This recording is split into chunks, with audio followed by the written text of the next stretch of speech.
Brian. Hi, Mrs. Z. I'm not married, but okay. Hi, Miss Z. What are you doing? Just reading my favorite book. Animal Farm by George Orwell. Wow, where are you? My favorite chapter of the book, chapter 9. Oh my gosh, that's what my 8th graders are reading right now. I'm gonna. What do we learn about? Well, yesterday we were learning about dramatic irony and just all that good stuff. Okay. I'll let you teach your lesson. I'll teach finish my the lesson. chapter. Okay, and you won't bother me? Wow. I'm gonna take that as a yes. I'm having so much fun reading Animal Farm. I'm gonna take that as a yes. Do the thing. You're Keep not going. gonna. Okay. All right. Okay. So he's not gonna bother me. We yesterday were talking about dramatic irony, which you guys remember. Dramatic irony is. It is. What's dramatic irony? Dramatic irony is when the reader knows something that the character does not. Yes. Okay. All right. So, to recap, we are doing chapter 9 just because we did cover chapter 8 yesterday, aka Friday, just so we can go over it. Did you say something? It's a book's work, yeah. Say it to my face. It's a book's work. Okay, yes, I know. 9. Okay, but all right, shush. I told them we would do both. Okay, don't talk to me. All right, so to recap, the windmill has collapsed. Boxer is hurt. So I am going to skip around a little bit. That does not mean do not read the chapter.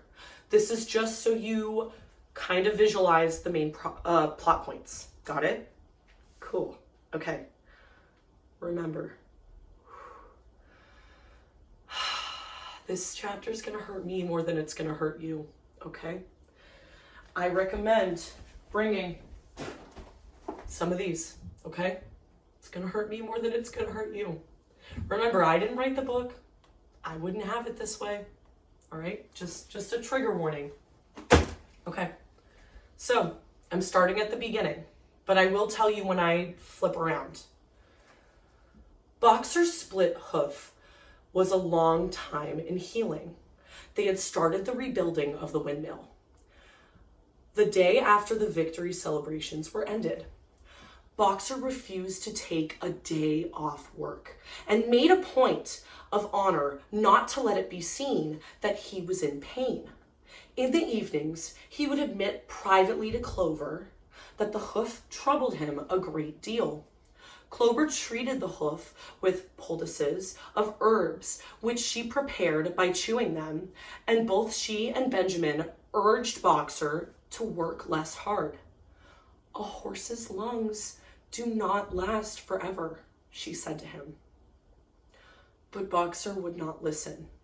He had said only one ambition left. To the windmill well underway, he reached before the age of retiring. So that is all he wants to see through. That is his only goal. Typical Boxer. I'm skipping ahead. So, this is the conditions of the farm. Knowing what we know, do we think conditions are going to be good? There's an obvious answer to this. Rations reduced in December, and they were reduced again in February. And lanterns in the stalls were forbidden to save oils. But the pigs seemed comfortable enough. In fact, they were putting on weight, if anything. Don't look at me. Sorry. I don't want to be the pigs. Come on, it's a funny bit. They're gonna say a lot of. I don't. Come on, they're gonna like it. They're like, oh, white boy, fat boy. That's why you make a great pig. For Okay, real? I'm sorry. Okay. In one afternoon, in late February, a warm, rich, appetizing scent, such as the animals had never smelt before, wafted itself across the yard from the little brew house, which had been discussed in Jones's time, and which stood beyond the kitchen. Someone said it was the smell of cooking barley. The animals sniffed the air and hungrily wondered whether... You could?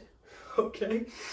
Whether a warm mash was being prepared. I don't know why I chose to do this with you. Okay, keep going. But no warm mash appeared. And the following Sunday, it was announced that from now onward, the barley would be reserved for the pigs. And the field beyond the orchard had already been sown with barley.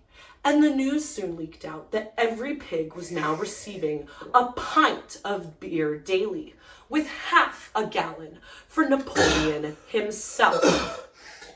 The book goes on to talk about how the lavish parades they would have for Napoleon's honor. We have banners that Clover and Boxer are holding. It's a whole thing. There's a huge gunshot. Oh my God. Oh. Yeah. Okay. They spilled a lot less of that than I thought it would. Yeah. You're going to need them up. All right. Going forward, I'm skipping through. In April, Animal Farm was proclaimed the Republic, and it was necessary to elect a president. There was only one candidate, Napoleon, who was elected unanimously. Brian, what does unanimously mean? This, when like a bunch of guys pick one thing. Yeah, they're all together on it.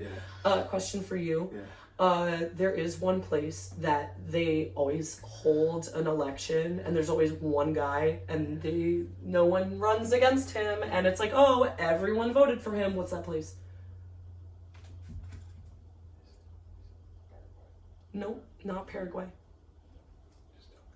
You're 29. You're 29. Oh my God. Okay, it's with Kim Jong-un. America. No, okay. All right. It's the United States of America. Abdullah will get it if he's watching this. Okay. Anyways, late one evening in the summer, a sudden rumor ran around the farm that something had happened to Boxer and had gone out alone to drag a load of stone down the windmill. And sure enough, the rumor was true. A few minutes later, two pigeons had come racing in with the news. Boxer's fallen. I'm sorry, this voice is so bad. Boxer's fallen. He's lying on his side and can't get up. Clover dropped, come in, you're Boxer right now, thank you. Clover dropped to his knees at his side. Boxer, how are you? It is my lung. It does not matter what I think. You will be able to finish the windmill without me. There is a pretty good store of stones accumulated. I had only a month or so left in any case. I was already looking forward to retirement.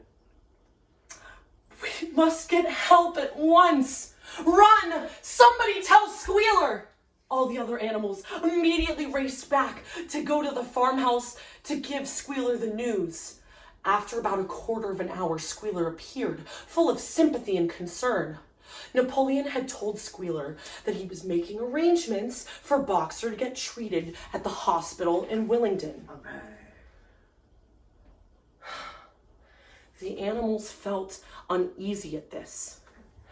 However, Squealer easily convinced them that the veterinary surgeon in Willingdon could treat Boxer's surgery, could treat Boxer's case more satisfactorily than. I hosed that water real fast. It got a lot of gas. Sorry.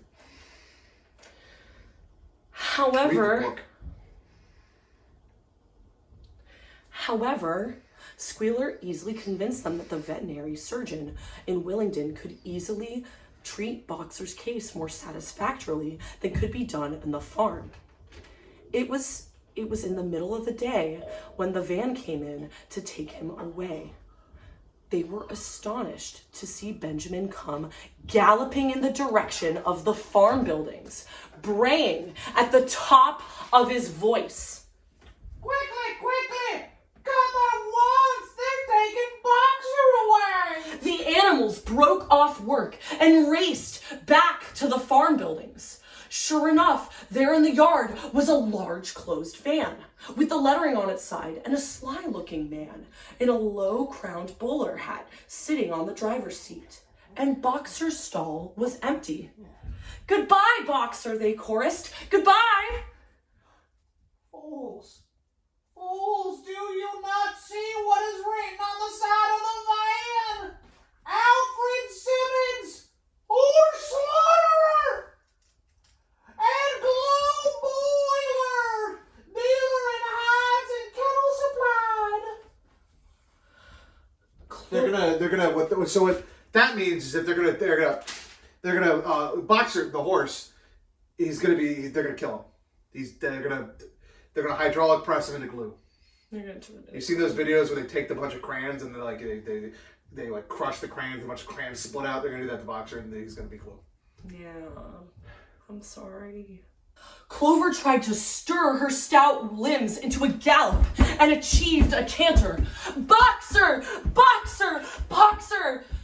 Boxer's face, with the white stripe down his nose, appeared out of the small window and the back of the van. Boxer! Boxer, get out! Get out quickly! They're taking you to your death! I can't hear you. I'm in a van. What?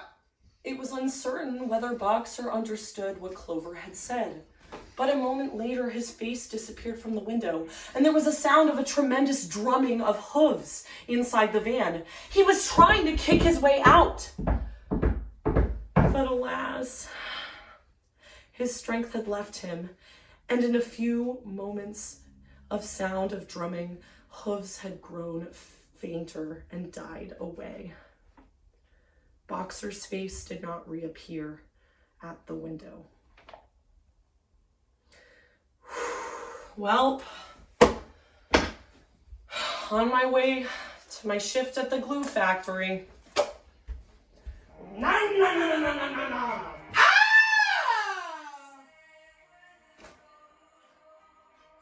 It's blood.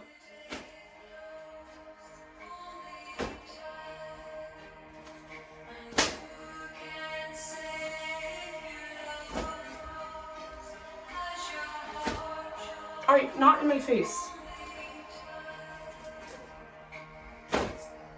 I said not. 3 days later, it was announced that he had died in the hospital at Willingdon, in spite of receiving every attention a horse could have. Squealer told the animals that Boxer's last words were, "Long live Animal Farm. Long live Comrade Napoleon. Napoleon is always right." Anyway, that's chapter 9 of George Orwell's In Animal Farm. Make sure you like, comment, and subscribe, and you hit share, and you send it, and you also repost it. And post it to X and Mastodon. And also, I don't have X. get X. They're 13 Upload it to people. Grok. Don't get Say, X. hey Grok, what's up with chapter 9 of Animal Farm? Like, comment, and subscribe, and also, like, comment, and subscribe. Hit that bell, and next episode, we're going to be doing chapter 10 of Animal Farm, and then we're going to lock Sarah into the top 10 most dangerous saw traps. No, we're not. We're not. Okay. Thanks, guys.